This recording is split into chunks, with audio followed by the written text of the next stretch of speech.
Olá, equipe Pobre Jardineiro! Aqui é a Naomi Vixi. Hoje vamos nos aprofundar no coração de qualquer jardim, o solo. Mas não devemos pensar nele como um monte de terra morta, não. Imagine o solo como a pele da terra, um organismo vivo e pulsante, cheio de histórias e segredos. É essa camada viva que sustenta tudo, desde uma simples salsa até uma impressionante árvore frutífera. Imagine o solo como um microcosmo complexo.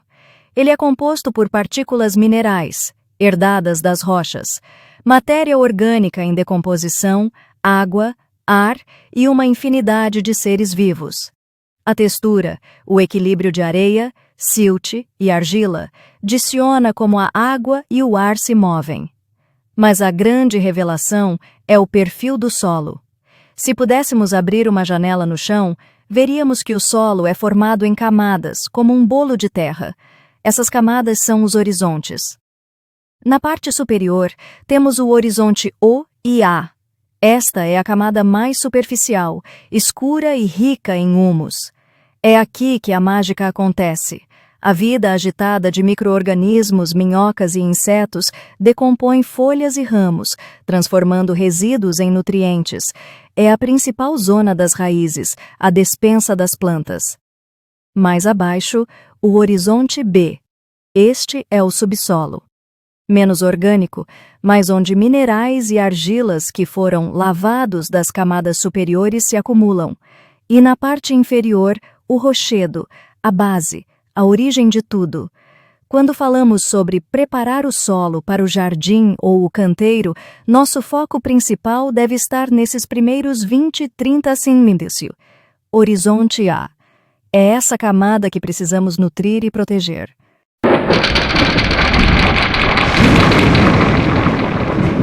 E como a gente descobre o que esse solo vivo precisa? Observação e um pouquinho de ciência. 1. O teste do bolinho. Pegue um punhado de solo úmido e aperte. Se desmanchar facilmente, é um solo franco, o ideal.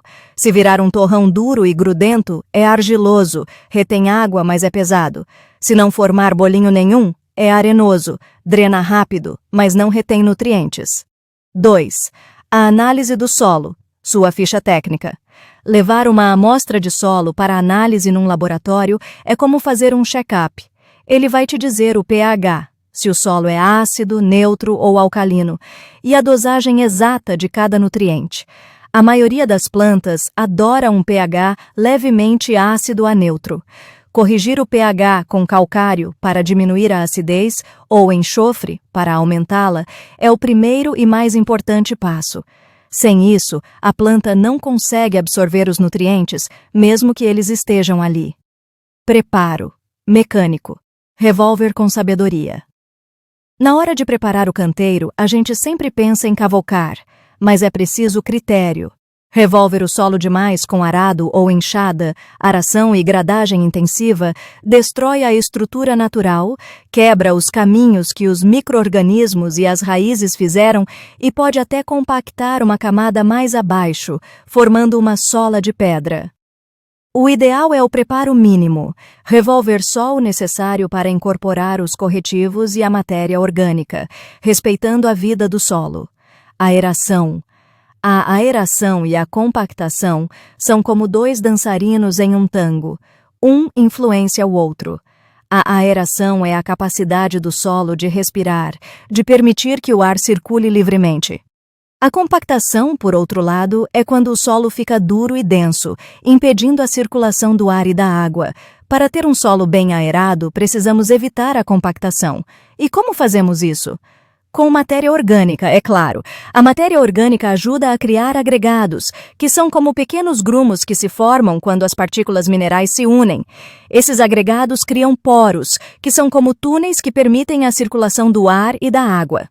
Talvez você possa estar indignado pensando, bom, já vimos isso em aulas passadas. Mas sinceramente isso não importa. Importa é que aprenda não só por repetição, mas com a prática.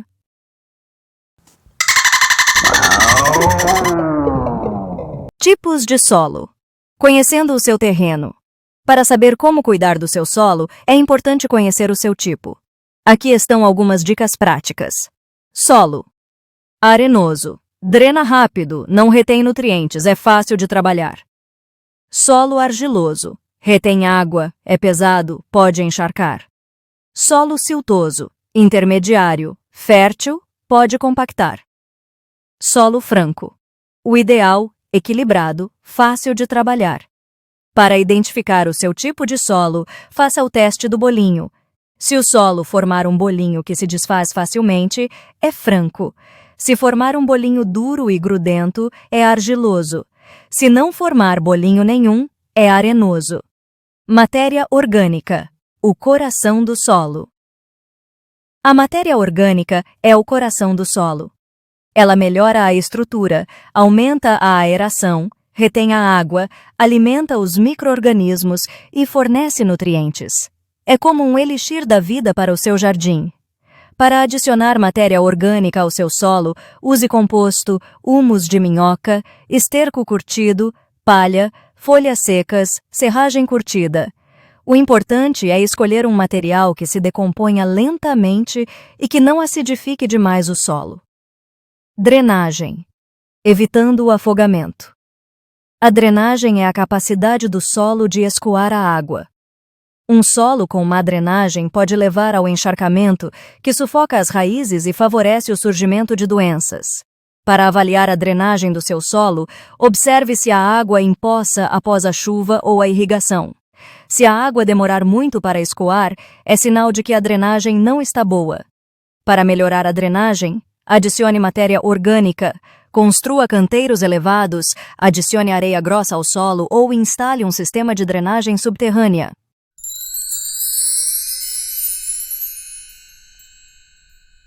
Cobertura morta. Proteção e nutrição. A cobertura morta, ou mulching, é uma camada de material orgânico que cobre o solo. Ela protege contra a erosão, mantém a umidade, sufoita ervas daninhas e, ao se decompor, vira alimento. É mágica pura.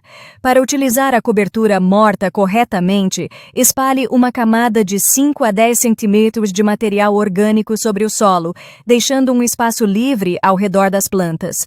Rotação e consorciação. Equilíbrio e diversidade. A rotação e a consorciação são técnicas de cultivo que ajudam a manter o solo saudável e produtivo. A rotação consiste em alternar diferentes culturas no mesmo espaço a cada ciclo de plantio. Isso evita o esgotamento do solo, reduz a incidência de pragas e doenças e promove a biodiversidade. A consorciação consiste em plantar diferentes espécies juntas no mesmo espaço. Isso maximiza o uso do espaço, atrai polinizadores, repele pragas e doenças e melhora a nutrição das plantas. Manejo de água, hidratação na medida certa. A irrigação é fundamental para o sucesso do cultivo, mas é preciso saber dosar a quantidade e a frequência. Regar de manhã cedo, preferir o gotejamento e sempre checar se o solo realmente precisa de água evita o maior assassino de plantas, o apodrecimento das raízes por excesso de água.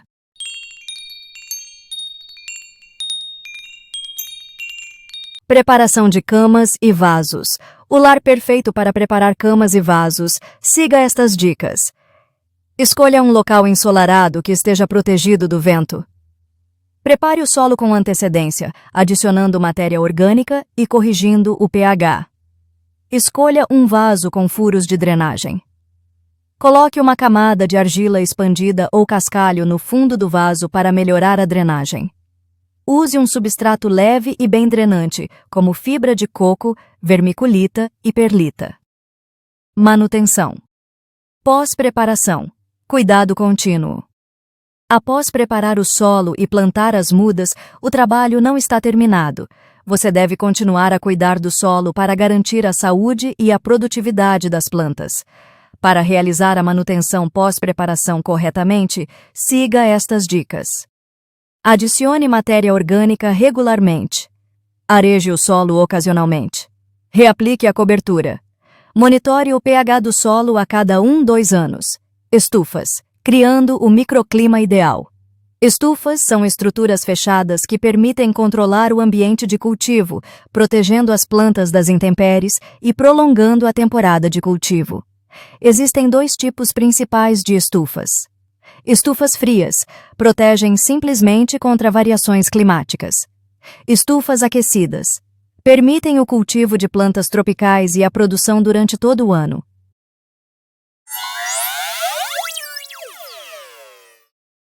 Agora vamos nos aprofundar um pouco mais no viveirismo.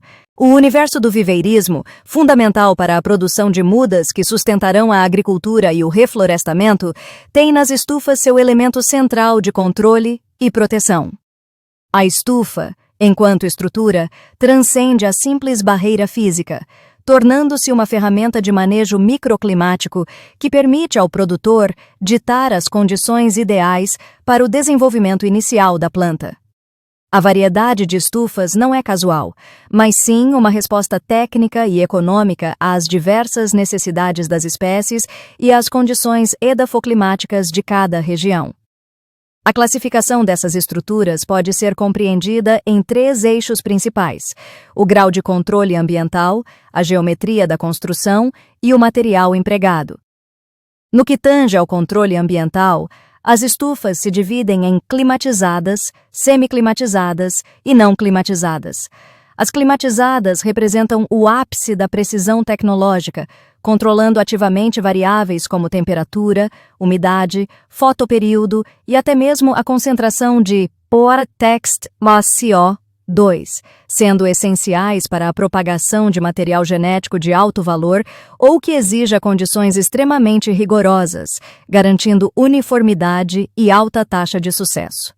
As semiclimatizadas adotam sistemas de controle mais básicos, como ventilação forçada ou telas de sombreamento móveis, equilibrando a proteção com um custo de operação mais acessível. Por fim, as não climatizadas, como os túneis, oferecem principalmente proteção contra intempéries, chuva, vento, granizo e pragas, atuando de forma passiva na retenção de calor e na criação de um ambiente mais ameno que o campo aberto, sendo ideais para culturas mais rústicas ou para viveiros com menor capital de investimento. A geometria da estrutura é outro fator crucial, pois afeta diretamente a resistência ao vento, a ventilação e a distribuição da luz. O modelo arco é o mais popular no Brasil devido à sua excelente resistência aerodinâmica, embora sua curvatura possa dificultar a ventilação zenital e propiciar o acúmulo de ar quente no topo. Em contraste, o modelo capela, com seu formato de 2 águas, permite a instalação de janelas superiores zenitais, facilitando a troca de ar e o controle da condensação, que escoa pelas laterais em vez de pingar sobre as mudas. Para grandes operações, as estufas geminadas ou conjugadas unem módulos de arco ou capela, maximizando a área de cultivo e otimizando o uso do terreno. O modelo dente de serra é uma variação do capela que incorpora janelas ajustáveis na face vertical da cobertura, promovendo uma ventilação natural eficiente e minimizando a necessidade de sistemas mecânicos de resfriamento. Por outro lado, o túnel alto ou baixo é uma estrutura simples, muitas vezes feita de arcos de bambu ou PVC, de fácil montagem e baixo custo, mas com controle térmico e de umidade mais limitado. Por fim, o material da estrutura e da cobertura define a durabilidade, o custo e o manejo da radiação. Estruturas em aço galvanizado oferecem maior longevidade e resistência, sendo a escolha padrão para estufas permanentes de classe A, enquanto as de madeira tratada são uma alternativa mais rústica e, por vezes, mais econômica. A cobertura, geralmente em filme plástico de polietileno, PEBD, é aditivada para controlar a radiação ultravioleta, UV, a transmissão de luz visível e a retenção de calor. O uso de policarbonato é reservado para estruturas que exigem alta resistência a impactos e melhor isolamento térmico, embora com um custo mais elevado. Em suma, a escolha da estufa no viveirismo é uma decisão estratégica que pondera a necessidade biológica da muda, as características climáticas regionais, o orçamento disponível e o objetivo de produção, quantidade, qualidade e sazonalidade. A diversidade de modelos, do simples túnel ao complexo sistema climatizado, assegura que cada viveirista possa encontrar a tecnologia ideal para criar o microambiente protetor que garantirá a saúde e o vigor da futura planta, pilar de toda a atividade agrícola e florestal.